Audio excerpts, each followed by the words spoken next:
હાલ જોઈએ તો આજે 27 એપ્રિલનો દિવસ છે। રાજ્યમાં અત્યારે ઊંચું તાપમાન જોવા મળી રહ્યું છે।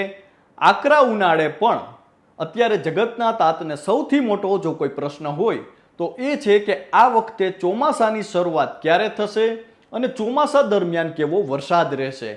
ત્યારે અમારી સાથેની વાતચીતમાં હવામાન નિષ્ણાંત પરેશભાઈ ગોસ્વામીએ જણાવ્યું છે કે આ વર્ષે ચોમાસું ગુજરાત પહોંચે તે પહેલા એક વખત રોકાઈ જશે અને ચોમાસા દરમિયાન આ 2 મહિનામાં ઓછો વરસાદ પડશે। આ ઉપરાંત હવામાન વિભાગે પણ આગામી દિવસોમાં રાજ્યમાં હવામાનને લઈ નવી આગાહી જાહેર કરી છે। ત્યારે સૌપ્રથમ તો આપના વિસ્તારમાં હાલમાં કેવું વાતાવરણ જોવા મળી રહ્યું છે તે અને ખેતી કે પાકને લઈ આપને મૂંઝવતો કોઈ પણ પ્રશ્ન હોય તો તે કોમેન્ટ કરીને અમને જરૂરથી જણાવજો। આવતીકાલે જ્યારે અમે હવામાન નિષ્ણાંત પરેશભાઈ ગોસ્વામી સાથે વાત કરીશું ત્યારે આપનો પ્રશ્ન અમે હવામાન નિષ્ણાંત પરેશભાઈ ગોસ્વામી સુધી પહોંચાડવાનો અવશ્ય પ્રયાસ કરીશું। નમસ્કાર, આપની સાથે હું છું કૃપાલસિંહ જાડેજા અને હવામાન વિભાગે આગામી દિવસોમાં શું નવી આગાહી જાહેર કરી છે તેના વિશે વાત કરીએ તે પહેલા હવામાન નિષ્ણાંત પરેશભાઈ ગોસ્વામીએ અમારી સાથેની વાતચીતમાં ચોમાસાના આગમન અને વરસાદને લઈ શું કહ્યું છે તે જાણીએ વાત ગુજરાતી પર। આમ જોઈએ તો રાજ્યમાં અત્યારે આકરો ઉનાળો તપી રહ્યો છે તો બીજી બાજુ જગતના તાતને એ પ્રશ્ન સતાવી રહ્યો છે કે શું આ વર્ષે ચોમાસું નબળું રહેશે। ત્યારે અમારી સાથેની વાતચીતમાં પરેશભાઈએ જણાવ્યું છે કે ભારતની અંદર પ્રથમ ચોમાસાનો પ્રવેશ છે તે કેરળથી થાય છે। ત્યારે આ વર્ષે કેરળની અંદર પણ નોર્મલ તારીખ અથવા તેનાથી 2 દિવસ વહેલું ચોમાસું પહોંચી જશે અને ત્યાંથી ઝડપથી આગળ વધશે અને મહારાષ્ટ્રના મુંબઈ સુધી તો ચોમાસું ઝડપી ગતિએ આગળ વધતું રહેશે અને ત્યાં આવીને એક વખત મોન્સૂન બ્રેકની સ્થિતિ સર્જાઈ શકે છે। જોકે ભૂતકાળમાં જ્યારે મોન્સૂન બ્રેકની સ્થિતિ સર્જાઈ છે ત્યારે એમાં નક્કી એવું ન કહી શકાય કે ત્યાં કેટલા દિવસ સુધી મોન્સૂન બ્રેક રહેશે। ઘણી વખત એવું પણ બને કે માત્ર 2 કે 3 દિવસ બ્રેક લાગ્યા બાદ ચોમાસાને ફરી વેગ મળી જતો હોય છે અને ઘણી વખત 15 દિવસ ચોમાસું ક્યાંક ફસાઈ જતું હોય છે। એટલે આ વખતે પણ મહારાષ્ટ્ર આસપાસ ચોમાસું ફસાય તેવી શક્યતાઓ છે।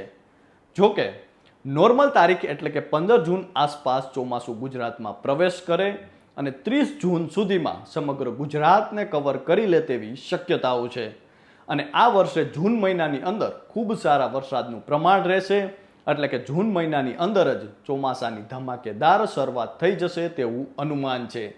આ ઉપરાંત પરેશભાઈ જણાવ્યું છે કે જુલાઈ મહિનાની જો વાત કરીએ તો જુલાઈમાં કદાચ એકાદ ગેપ આવે પણ વરસાદ એકંદરે સારો રહેશે। હા, એકાદી વખત જુલાઈમાં અતિવૃષ્ટિનો માહોલ પણ જોવા મળી શકે છે એટલે પાણીની વ્યવસ્થા તો લગભગ જુલાઈ એન્ડ સુધીમાં થઈ જશે। પછી ઓગસ્ટ કદાચ નોર્મલ કરતાં 3 કે 5% નબળો રહેશે। સપ્ટેમ્બર હશે એ પણ 2 કે 5% નબળો રહે તેવી શક્યતાઓ છે। અહીં આખી વાત એ સમજવાની છે કે નોર્મલ ચોમાસું દર વખતે આપણે ત્યાં આવતું હોય છે તે 96%થી લઈને 106% વરસાદ આપતું હોય છે, જેમાં ગયા વર્ષની જો વાત કરીએ તો ગયા વર્ષે 109% સરેરાશ ગુજરાતમાં વરસાદ થયો હતો।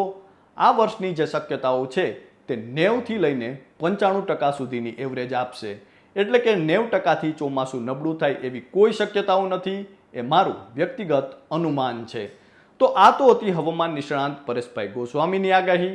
હવે હવામાન વિભાગની આગાહીની જો વાત કરીએ તો હવામાન વિભાગ દ્વારા આજે એટલે કે 27 એપ્રિલ 2026 અને આવતીકાલે એટલે કે 28 એપ્રિલ 2026ના રોજ રાજ્યમાં હીટવેવની ચેતવણી જાહેર કરવામાં આવી છે। હવામાન વિભાગ અનુસાર અમદાવાદ, સુરત, પાટણ, રાજકોટ, પોરબંદર, સુરેન્દ્રનગર, બોટાદ, મોરબી, કચ્છ જિલ્લામાં હીટવેવની શક્યતાઓ છે। આ ઉપરાંત આગામી 3 દિવસ સુધી મહત્તમ તાપમાનમાં કોઈ મોટો ફેરફાર થવાની શક્યતાઓ નથી। જોકે ત્યારબાદ તાપમાનમાં 2 થી 3 ડિગ્રી સુધી ઘટાડો આવી શકે છે।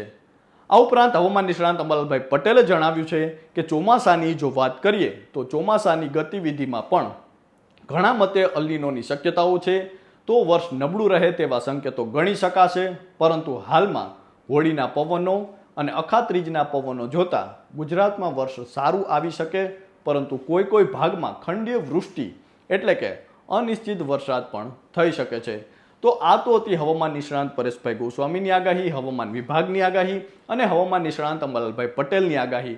હવામાન નિષ્ણાંત પરેશભાઈ ગોસ્વામીની આગાહી મુજબ જોઈએ તો 90% થી લઈને 95% સુધી વરસાદ પડી શકે છે. હવામાન વિભાગે હાલમાં રાજ્યમાં જે ઊંચું તાપમાન છે તેને લઈને આગાહી જાહેર કરી છે. આ ઉપરાંત હવામાન નિષ્ણાંત અંબાલાલભાઈ પટેલે પણ આગામી ચોમાસું છે તે એવરેજ સારું રહે તેવી શક્યતાઓ વ્યક્ત કરી છે. તો હાલ તો બસ આટલું જ. ફરી મળતા રહીશું વાત ગુજરાતી પર.